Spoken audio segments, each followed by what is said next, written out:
431001 from that find HCF this.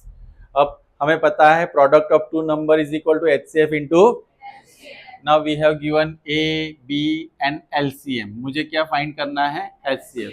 तो HCF के लिए हम क्या करेंगे? 91 इंटू 143 अपॉन 101। बोलो कैसे करेंगे? अभी इसको डिवाइड कौन करेगा, मल्टीप्लाई कौन करेगा? चलो फटाफट आपको करना है, मुझे नहीं, मुझे तो आवड़ता है, यानी कि आता है।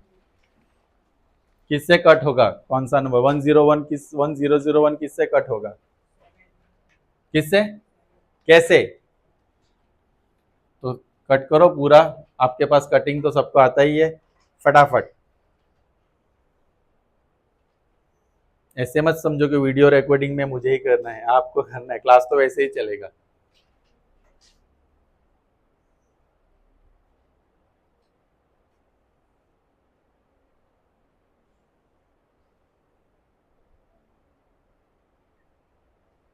वन 1001 किससे कट हुआ? 143 इंटू 7, राइट? तो 143 इंटू 7 कट हुआ और ये 13, राइट? तो HCF कितना आया हमारा यहाँ पे? 13। तो इस तरह से, इस तरह के क्वेश्चन में हमें 1 2 3 4, इस चार में से किसी तीन की वैल्यू दी जाएगी और एक की वैल्यू हमें फाइंड करनी होगी। हमें ये लिख देना है, जो जो वैल्यू होगी वो लिखनी है, और जो फाइंड करनी है उसके साथ वाली वैल्यूज दूसरी साइड पे क्या होगा? डिनोमिनेटर में जाएगी, and then we have to find the value. The second question, two positive integers a and b can be expressed, यानी a इक्वल टू यहाँ पे x cube y raise to 5, b equal to x raise to 4 y square, where x and y are prime number. ये दोनों कैसे number है? Prime number. Find HCF and LCM। HCF and, अब देखो मैं आपको पहले कॉन्सेप्ट समझाता हूँ कि प्राइम नंबर का मतलब 3 एंड 5, ये दो प्राइम नंबर है। अगर मैं इसका फैक्टराइजेशन करूँ तो 3 1 जा 3, 5 इक्वल टू 5, 1 जा 5, दोनों में HCF क्या होगा? HCF क्या होगा? 1। अगर मैं LCM की बात करूँ तो फैक्टराइजेशन में कॉमन, तो LCM में तो हम डायरेक्ट 3 इंटू क्या ले लेंगे, तो कितना आएगा? तो टेक्निकली अगर मैं इसको P कहता हूं, इसको क्या कहता हूं, तो इसका HCF तो क्या आएगा, लेकिन LCM क्या आएगा? P इंटू, अब यहां पे वैसा है कि ये दोनों प्राइम नंबर्स हैं, यानी फैक्टराइजेशन में कॉमन क्या निकलेगा? 1। अब इसका HCF, लेकिन HCF में हमें टेंशन नहीं है, हमारे पास कॉमन दिख रहा है हमको, तो x रेस टू क्या होगा? एंड y रेस टू 2, क्योंकि HCF में हम क्या लेते हैं?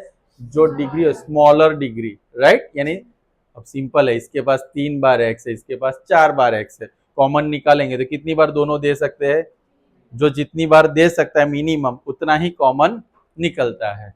LCM, x में क्या होगा? x रेस टू 4, y में क्या होगा? y raise to 5। तो this is our answer, LCM and HCF। The third question, क्या है? HCF 35 91 m into 91 minus 5 into 35, मार डाला। लेकिन हमें सबसे पहले क्या करना है? सबसे पहले क्वेश्चन छोड़ देना, ऐसा नहीं। 35 91, इसको मैं प्रॉपर लिखूंगा 91m, इसका मल्टीप्लीकेशन क्या होगा? राइट? अब इसका HCF फाइंड करना है। 35 यानी 5 इंटू 7, 91 7 इंटू, तो मेरा HCF क्या होगा? HCF ऑफ 35 एंड 91 इज, तो यहाँ पे बोला कि HCF ये है, इन्होंने बोला इसका HCF ये है, लेकिन किसी भी नंबर का HCF तो एक ही हो सकता है, यानी दोनों क्या होंगे? सेम। तो ये आंसर और ये आंसर हम क्या करेंगे? इक्वल, क्योंकि दोनों सेम ही हो सकते हैं, दोनों इसी के HCF है। तो कैसे लिखूंगा? 9f माइनस 175 इक्वल टू क्या होगा? 7 होगा। क्या होगा? 7। तो 9m equal to, O sorry, 91, तो 91, तो 175 प्लस, क्यों ऐसा किया, या तो मैं कैसे लिखूंगा 7 प्लस 170, तो 91m इक्वल टू क्या होगा, इस दोनों का प्लस क्या होगा 182, m equal to 182 upon, m equal to क्या आएगा,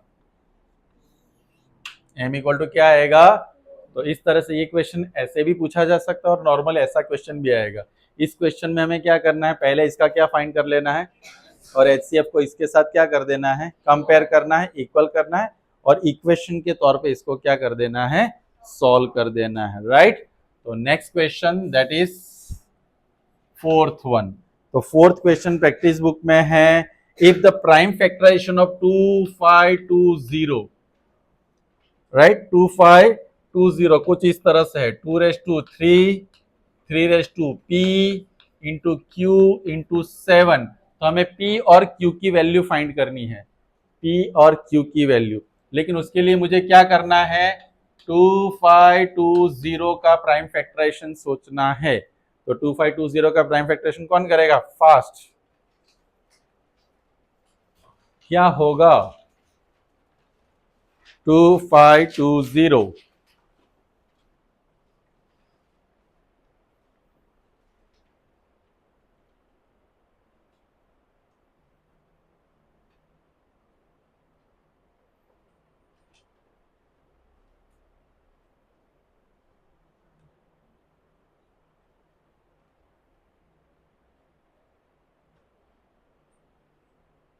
फास्ट एंड फ्यूरियस, कितना आया 2⁵3, 3 का स्क्वायर।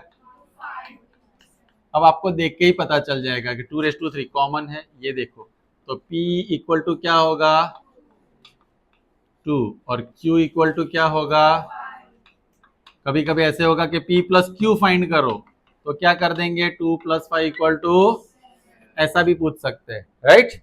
तो ये हमारा फोर्थ क्वेश्चन हुआ। अब फिफ्थ वाला क्वेश्चन है, ध्यान से देखिएगा, हमें XYZ फाइंड करना है। क्या फाइंड करना है, पीछे सबको दिख रहा है 7 and Z। तो मैं Z कैसे फाइंड करूंगा, 371 को 7 से डिवाइड करने पे मुझे क्या मिलेगा, कितना आएगा, तो Z की वैल्यू हमारी क्या होगी 50। ओके, अब मुझे Y फाइंड करना है, तो Y कैसे फाइंड करेंगे, 1855 को मैं किससे मल्टीप्लाई करूंगा, तो क्या आंसर आएगा 55, और फिर x कैसे फाइंड करेंगे, 5565 को मैं किससे मल्टीप्लाई करूंगा, 2 से मल्टीप्लाई करूंगा, तो कितना आएगा 11113, 11130। मैं वही सोचू कि ये कम क्यों आ रहा है, तो 11130, this is our answer of x, this is y and this is z। Exam में अगर आता है x plus y plus z, तो तीनों नंबर को लिख के उसका प्लस करना है। लेकिन एग्जाम में क्या करना चाहिए, अगर मुझे 2 मार्क्स में क्वेश्चन आए तो x की वैल्यू लिख दो, y की लिखो और z की हमें लिखना बहुत जरूरी है, क्योंकि हम लोग इतने जल्दी में होते हैं पता नहीं किसके लिए, ऐसे भी 3 घंटे बैठना ही तो है। ओके, चलिए तो नेक्स्ट राउंड में दूसरा देखते हैं, ये आप लोग लिखो।